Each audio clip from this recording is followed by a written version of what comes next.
در موج برنامه اطلاعاتی خبر.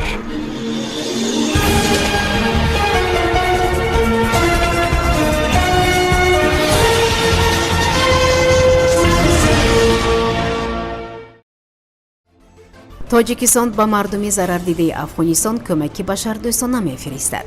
моҳи декабр дар тоҷикистон 115-солаги академик Бобоҷон Ғафуров бо шаҳомати хоса таҷлил мегардад. дар Баку густариши ҳамкории дуҷониба байни Тоҷикистон ва Озарбойҷон баррасӣ гардид. нархи гази моеъ дар Хуҷанд боло шуд. сабаб дар чист? марказҳои саломатӣ обод мешаванд. ҳукумати ҷумҳурии Тоҷикистон ба мардуми зарардидаи Ҳероти Афғонистон кӯмаки башардӯстона ирсол менамояд. дар ин бора ба Спутник Тоҷикистон дафтари матбуотии Вазорати корҳои хориҷии Тоҷикистон хабар додааст. тибқи дастури президенти ҷумҳурии Тоҷикистон муҳтарам Эмомалӣ Раҳмон, ҳукумати кишвар айни ҳол барои расонидани кӯмаки башардӯстона ба мардуми зарардидаи Афғонистон аз вазъи ба вуқӯъ омада дар пайи заминларза чораҳо меандешад, иттилоъ додааст Вазорати корҳои хориҷии Тоҷикистон. ба иттилои манбаъ дар ҳоли ҳозир ҳукумати кишвар ният дорад ба онҷо маводи ниёзи аввалро ирсол намояд. ёдовар мешавем ки санаи 7 октябри соли равон Ҳероти Афғонистонро якбора силсилаи заминҷунбиҳои қавӣ такон дод ки дар натиҷа беш аз 2000 нафар қурбон шуда, даҳу ҳазор тани дигар бехонаву дар монданд, мегӯянд мақомоти ин маҳаллӣ. ҳамчунин шумораи зиёди одамон бенишон шуданд ки ҳоло ҷустуҷӯи онҳо идома дорад. тибқи маълумоти маркази зилзиласанҷии Аврупо ва баҳри миёназамин, шиддати заминҷунбиҳо дар музофоти Ҳерот беш аз 6 дараҷа будааст. ҳамчунин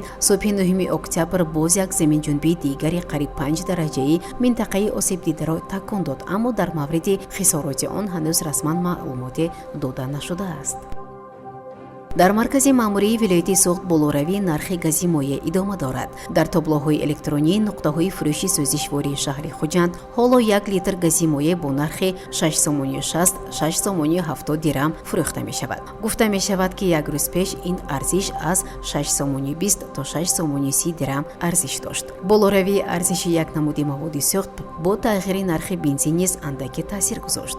ҳамин тавр ҳам дар охири моҳи август ва ҳам дар аввали моҳи октябр АИ 92 дар нуқтаҳои фурӯши сӯзишвории маҳаллӣ бо нархи 9.80 дирам 10 сомонӣ фурӯхта мешавад. нархи сӯзишвории АИ 95 то 10.40 дирам арзиш дошт, дар ҳоле ки ҳоло нархи он ба 11.30-11.50 дирам расидааст.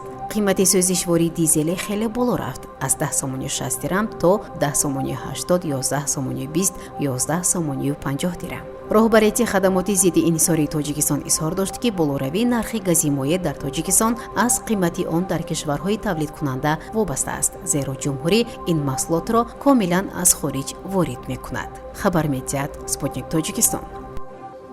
моҳи декабри соли равон дар ҷумҳурии Тоҷикистон 115-солагии академик Бобоҷон Ғафуров бо шукӯҳу шаҳомати хоза таҷлил мегардад. ба ин муносибат дар мамлакат баргузории чорабиниҳои гуногун аз қабили нишасту ҳамоишҳо, нашри китобу мақола вобаста ба ҳаёту фаъолияти академик Бобоҷон Ғафуров ва нақши китоби тоҷикон дар баландбардоштани худшиносии миллӣ ва ваҳдату ягонагӣ дар назар дошта шудааст. иттилоъ медиҳад Амид Ховар. ҳамзамон бахшида ба ин санад дар мамлакат намоиши китобҳои президенти ҷумҳурии Тоҷикистон муҳтарам Эмомалӣ Раҳмон, академик Бобоҷон Ғафуров осори ниёгон ва олимони давлатҳои хориҷӣ оид ба таърих, забон, адабиёт ва фарҳанги халқи тоҷик баргузор мекардад. инчунин моҳи декабр даври 4-уми озмуни ҷумҳуриявии тоҷикон оинаи таърихи миллат ҷамъбаст гардида, ғолибону ҷоизадорони он қадрдонӣ мешаванд.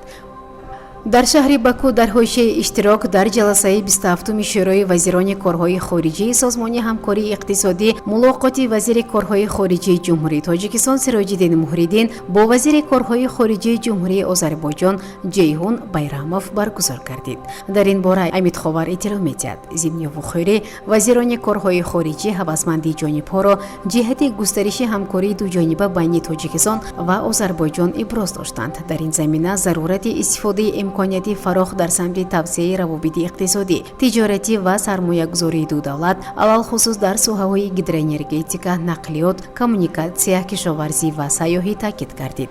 ҳамзамон атрофи масоили ҳамкории Тоҷикистон ва Озарбойҷон дар чаҳорчӯби созмонҳои байналмилалӣ ва дигар масъалаҳои мавриди эҳтимоми муштарак табодули назар анҷом дода шуд. با اشتراک رئیس شهری پنجکند عبدالخالق خالقزاده و نماینده مقامات اجرایی حاکمیت دولتی ولایت سوخت، سردار ریاست سرمایه‌گذاری و اداره اموال دولتی ولایت سوخت شریف جان احمدوف در دهه آزادگان جماعت دهاتی خرمی و صاحب نظر جماعت دهاتی سرازم مرکزهای سلامتی بعد تجدید و ترمیم به استفاده داده شدند. بناهای مرکزهای سلامتی بعد تجدید سیمای نو به خود گرفته با متخصصان تجهیزات و جهاز ضروری تامین کرده شدند. در صحبت از کارمندان مرکزهای سلامتی دعوت شد که با استفاده از شرایط و امکانیت‌های فراهم شده برای بهداشت وضع سلامتی ساکنان تلاش ورزند.